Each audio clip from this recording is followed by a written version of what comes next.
mental game of golf. The most important part of the mental game of golf is to have fun.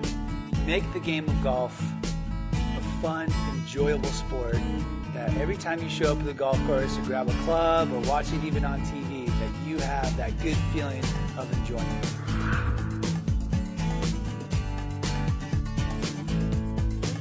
Mental preparation begins before you even get to the golf course. So when you set up your tee time, and let's say it's the day before, you want to already get yourself into the zone of playing around the golf in that day.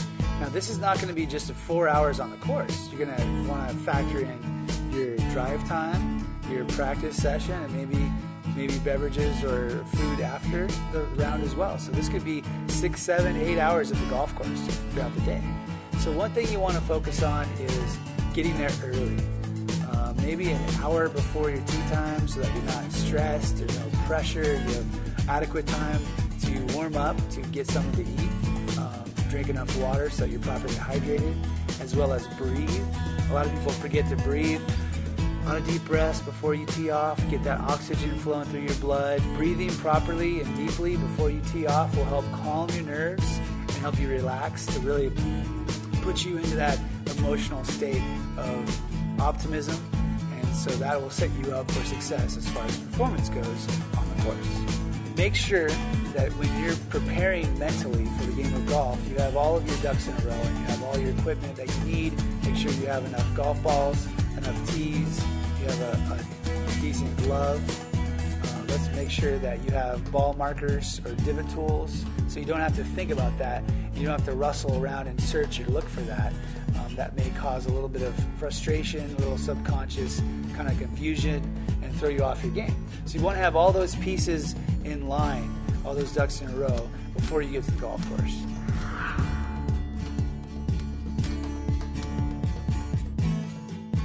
Another part of the mental game of golf is knowing the rules, knowing the etiquette, even knowing the history of the golf game.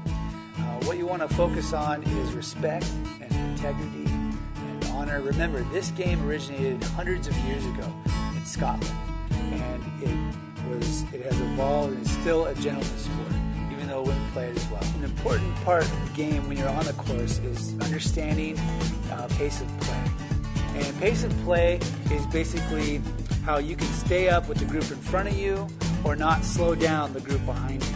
Sometimes at public golf courses we have congestion when a lot of golfers are out there maybe on the weekends when it's really busy. And for a beginner, when you start out, try to tee off in the afternoon when the course is slow so that you can really take your time, you can enjoy, get the most out of the game, enjoyment-wise, and you can hit a number of shots. Maybe you need to hit that second or third ball if you get that first one a little crooked. So really pay attention to where you are, be where you're at all the time on the golf course. Try not to get caught up in conversations on your cell phone, especially if you're a beginner, and to have respect for people while they're swinging as well. Not standing in their line. Watch your shadows. Watch your movement while they're swinging. You want to stand at 90-degree angles from them, either in front of them or behind them, not to the side where they might be able to pick you up through their peripheral vision. And really just have a blast.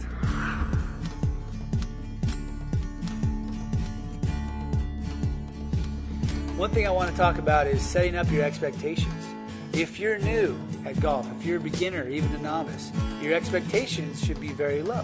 Don't expect to break 100. Don't expect to shoot even par or make a birdie. Have fun. Enjoy as many shots as possible. Get that 1 or 2 shots per round that keep you coming back, and focus and embrace those. And take the other shots as a learning experience. Do not worry about others watching you.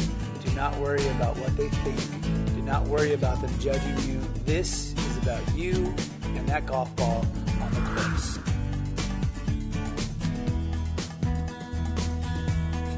Processing emotions. Processing emotions, certain fears or frustrations or maybe worries or doubts that come up within the golf game is very important and coupled with expectations. So when you have a fear or a worry or a doubt of a certain shot that comes into your head, let it in, welcome it. Don't reject it or deflect it. You want to welcome it in, process it, and breathe it out. That's the best way I can really explain how to handle nervous situations, the worst thing you can do is try to reject it and deny it. Then your defenses are up, and it will prevent you from performing at your best ability.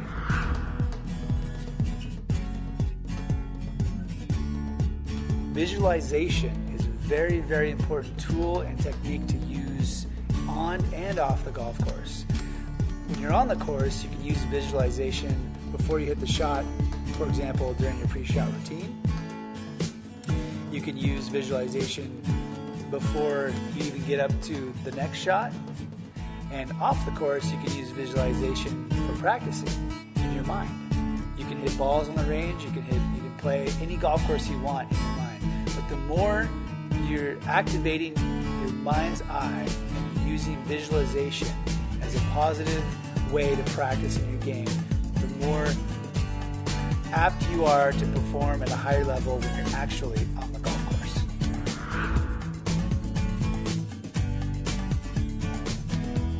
I think the most important part of the mental game is pre-shot routine. And this is going to be something that you're going to do before you hit the golf shot. It may be before you take a putt, that could be called a pre-putt routine. Before you chip the ball, pre-chip routine. Or before you take a full golf shot, pre-shot routine. This is something that you want to stay consistent and do as much as possible. You want to practice this, create your own. You can use somebody else's pre-shot routine, maybe on tour. You want to pick out something that a professional golfer does on the PGA Tour.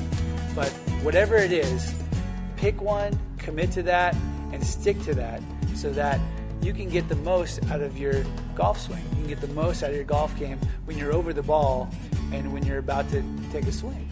The reason why a pre-shot routine is effective is because it shuts off your mind. We have that infamous saying, paralysis by analysis. And what you want to remember is you can think too much in this sport. It's such a mental game that you can actually cripple yourself mentally by thinking too much, by analyzing too many parts of the swing. So what a pre-shot routine does is it gets you focused on process as opposed to results. When you're focused on process as opposed to results, you can really go through the motions and let your body naturally swing the club like it's meant to. Don't take golf too seriously. Remember, it's a game, and there is a tremendous amount of enjoyment to be had in this game. There's also a tremendous amount of frustration and despair as well. So it's your choice whether you want to get the most or the least out of it. I choose the most and enjoy and focus on the positive parts of the game as much as I can. I'm Dustin Long, and I want to thank you for watching Golf Techniques at ProfessorIt.com.